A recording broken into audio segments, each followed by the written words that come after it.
for instance, Dion. Right. You think I need to interview Dion to know what we are there and what have you? So my point is that the facts are this is a process that had the benefit of a lot of time spent with a lot of different coaches. I spent a lot of time talking to coaches that have coached here before during this. Can you talk about that conversation with Dion? What was that about? Was this a filling out process, or was that a serious coaching conversation? Just a conversation about the team and about where he is and his boys. Conversation with his boys. That type of conversation. Was he a candidate at all? Again, I've said I've talked to a lot of coaches, and Dion has a job. Jerry, you said this is as big of a risk as you could take, a guy with no head coaching experience. That's a risk. That's not as big a risk, but that's a serious risk. Why ultimately? What was the moment that made you feel this was the right move? When you realize the risk was worth the potential rewards. Was there a moment in these last couple of weeks where Not necessarily it went over a the top? moment, not necessarily a moment, but certainly there was a time when I said, let's go, we're going that way. But I wouldn't say that was a product of any light going off or what have you. It was a culmination of and the digesting of a lot of the issue. When did you decide you wanted to interview Brian? Well, I was talking to Brian about about calling plays. Frankly, immediately after the season was over, about calling plays. So after you parted ways with Mike McCarthy, when did you feel you would interview I Brian? interview all the coaches, and so when my season's over. Jerry, you're 82 years old now. Do you know of another general manager in pro sports that's won a championship at your age? That's good to be the one who does it, if that's what it takes to do it. But I don't know, but I don't look.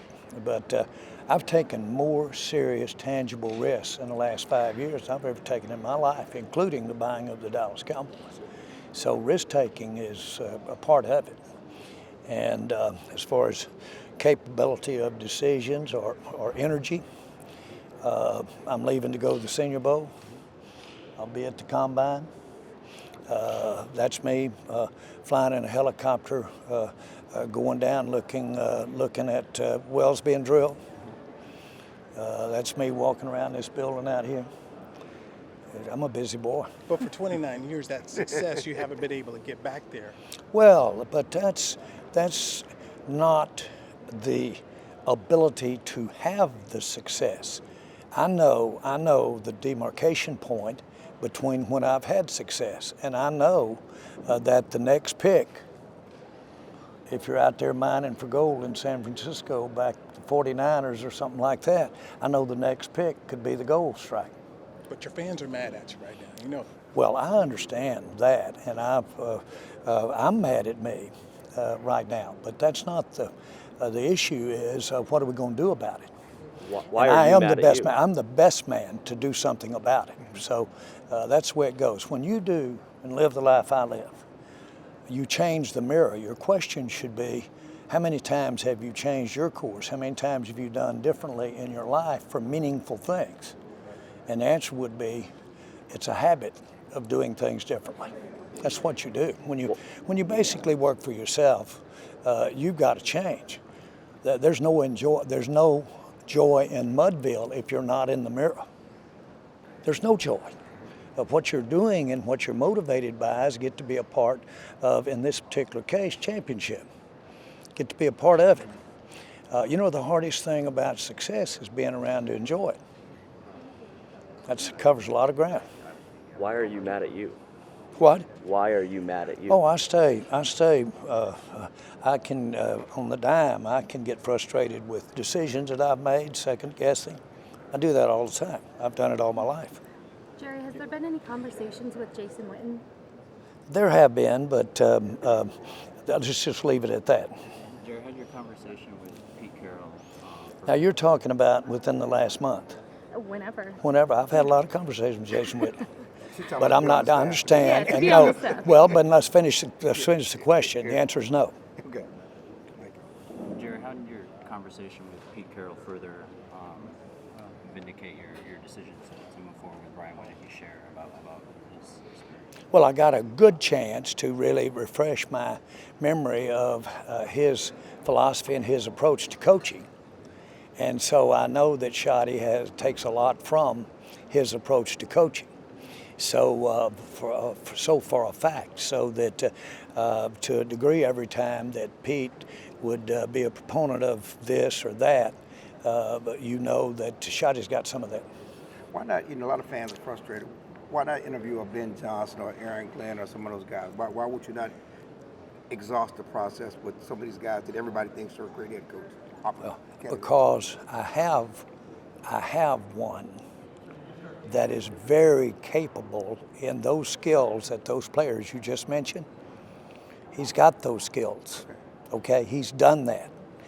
In particular, he is uniquely qualified to coach our team. He's uniquely qualified to coach Dak, okay? You say, well, how about Moore? Okay, and Moore, okay. Schotty's been doing this 25 years. He's got tons of experience. He's dealt with many players and quarterbacks. And so that's what I was talking about. This is a rare opportunity to have a young mind, spirit, first time, the benefits of being that. And this is my time. I've got to go. I want to show. And be emboldened by the experience that he's had for 29 years, both in communication with other players, with other coaches. It's just a rare situation. That's why I took it for the Cowboys. But he hasn't won anything. He hasn't won anything. Schotty hasn't won anything. No head coach has won anything. Nobody that's never head coached has won anything in the definition of, do you win it just by being the head coach? Okay, can you have had victories by being in other positions other than the head coach? I told you, this is a risk because he has not head coached, not even high school. But as an assistant, he's never won a Super Bowl. He's never been a part of a Super Bowl. Well, but he's been around people that have, in their own way, been a part of that. Let me just say this: every coach, every situation, you've got boxes that are empty, and you've got boxes that you check. I like the boxes that I checked with Schottenheimer. That's why I just spent this last 2 hours How do talking you about it. support him by changing how you do business? I know you talked about free agency, you talked about salary cap, you talked about the 5-year-old card, going up there. But do you recognize that you guys need to do more in free agency to bolster this team? Let me say this. I don't think I've ever waked up, but what I didn't have 2 or 3 things I needed to change. Ever.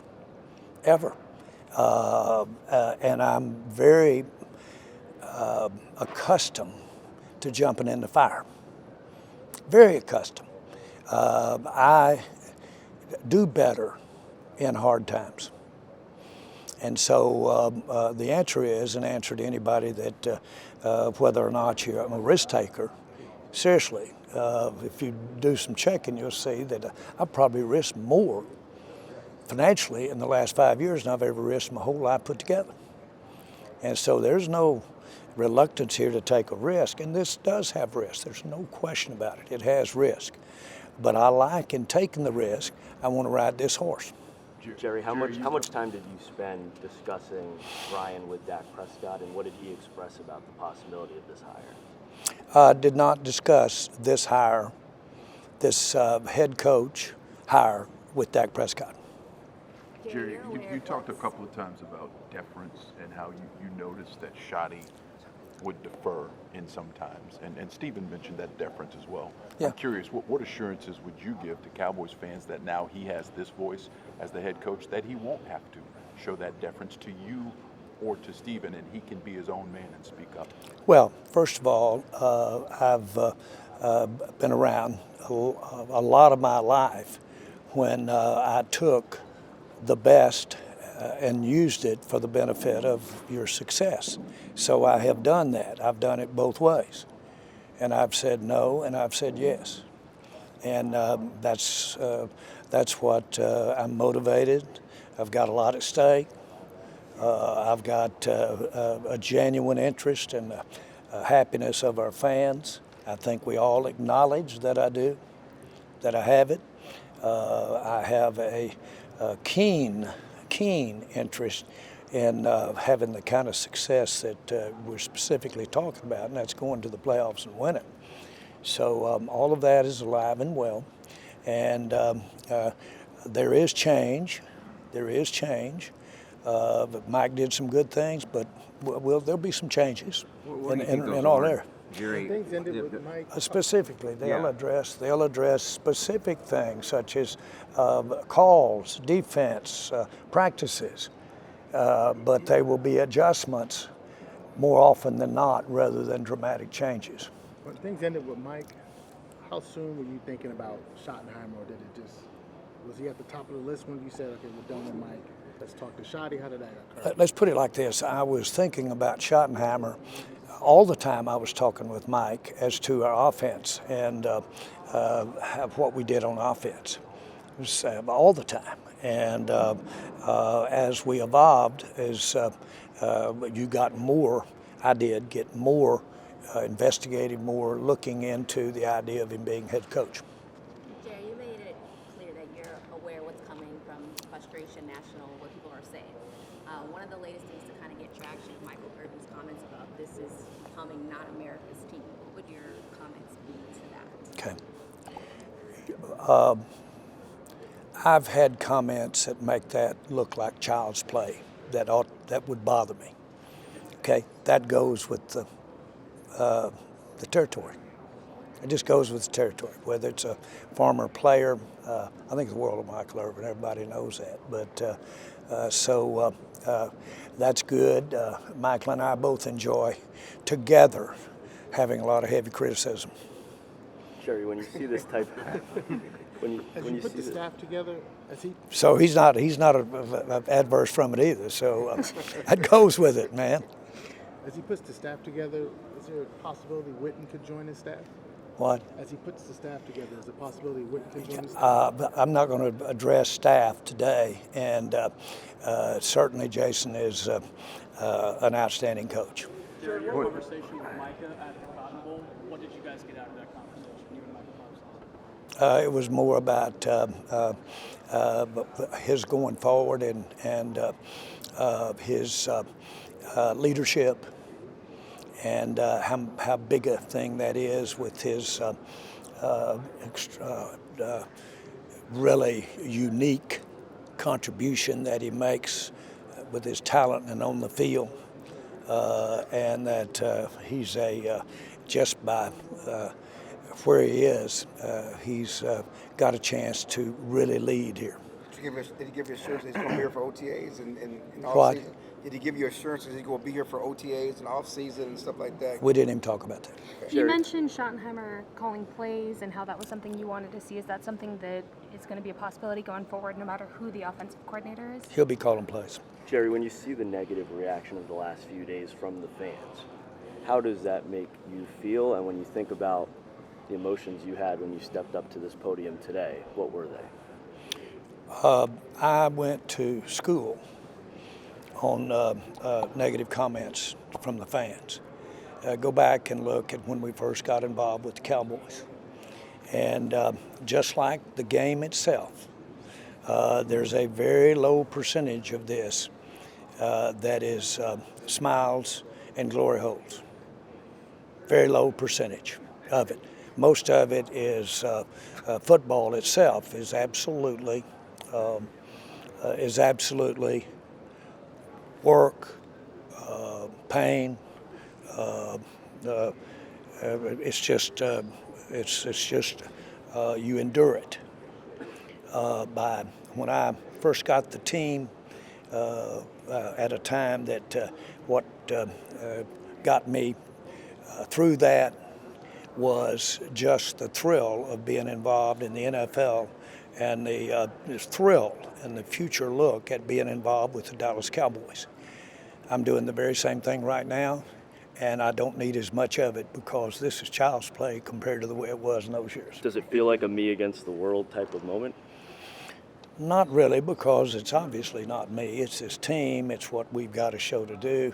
There is no question in my mind that we don't win. We don't win the polls today. I know that. When we got ready to build that stadium, okay, we hired this great guru, and he came in and said, in order to get this stadium vote, you're going to have to resign and leave the Cowboys. You'll never get it done staying. And I said, well, what is the use of me planning on what to do and you have your input if I'm not around? And so all we did was have the best vote to build a stadium ever in the United States, and got it done. So much for that. It gave me inspiration, and probably was good just to hear that, because we just got out and worked and got the stadium. That's been the story of my life. And I promise you that adversity staring in your face is a major motivator. And I've been blessed. I've got so many wonderful things that I get to be a part of. Really, one of them is right here today, to be very candid with you. Is that what Okay, brought the emotion? and so I cheat. When it gets too hot, I switch over and remember the things that I like the most, or even spend time around the things that aren't quite so hot. But I'll get back to the hot spots. You ready to What brought up retire the anytime emotion? soon? No, not at all. What brought up the emotion today when you started? When your first comments, you were very emotional at the very beginning. What welled that up in you? Well, I really think that it's never left. I think it was an emotional thing to buy the Cowboys. It certainly wasn't prudent financially. As a matter of fact, anybody that had ever looked at them thought you were crazy. The league was not up, it was going down. There were so many things, but I got involved emotionally. Now, what you'll do is if you have the emotion, then you can make a good or bad decision. But the emotion will motivate you enough to turn a bad decision into a good one. And so that's where I'm going, okay? We could be making bad decisions right now, but I'm really motivated. I want our fans to really know I am motivated. Now, they know I can't write a check because they know I would if it assured me a Super Bowl. But there's going to be about 99 9/10% of these hires not win a Super Bowl and be getting another job. So it's hard to do. But I want to do it because it's the art of the deal. Are Jay, you what you- behind it all in the personnel department as far as looking for needs for next year because of this process? And what do you need? What does this team need? Where are your goals at? You said you're going to the senior, but what are the needs? Again, I'm not going to go into that. I'm not going to go into it because it's competitive, number one. And number two, you can read the papers and see pretty good where it is. And but I'm not going to go into it because that creates I need it at the right set of circumstances. We needed things this year, but the circumstances weren't right in our judgment to get some of those things. And so a year like this year caused you to say, well, you know what, maybe you ought to change your definition of whether you need that there or not. Now that is cricket. That's good. Jerry, are you willing to change what you thought you needed from before? And the answer is, of course. Do it all the time. Jay, what do you know that other people don't? Because the last 3 years, no one else has brought in Brian Schottenheimer to interview for their head coaching position. Well, it's what I know that I didn't know before he was brought in 3 years ago. And the facts are that a combination of what our team thinks of him, a combination of what key people on our team think of him, a combination of just pure touching the hot points for the kinds of things that motivate people. And I know that he's had his nose blooded. I call it, he's not only been shot at, he's been shot at and hit. Now, if that guy is young, healthy, and ready to go, that's who you want in a foxhole, not one that hadn't been shot at or shot at and hit. You want somebody in there. He has. He has. I like his fundamentals. We spent some time up there talking about those today. His lineage. I like his style. I think he's got the makings of somebody that could step out and write his own story and get that Super Bowl for the Schottenheimer family. Jerry, you have told us multiple stories about different decisions where you and Steven haven't always been on the same page. You've shared some colorful moments. What was this process like between you two? Well, it was just as you would hope it would be. We discussed. We don't agree on everything. There's the proper deference. You know I can be a bully, to paraphrase the Father's prayer. Don't let me be, because he loves me, and he will let me bully. Okay? Don't do that.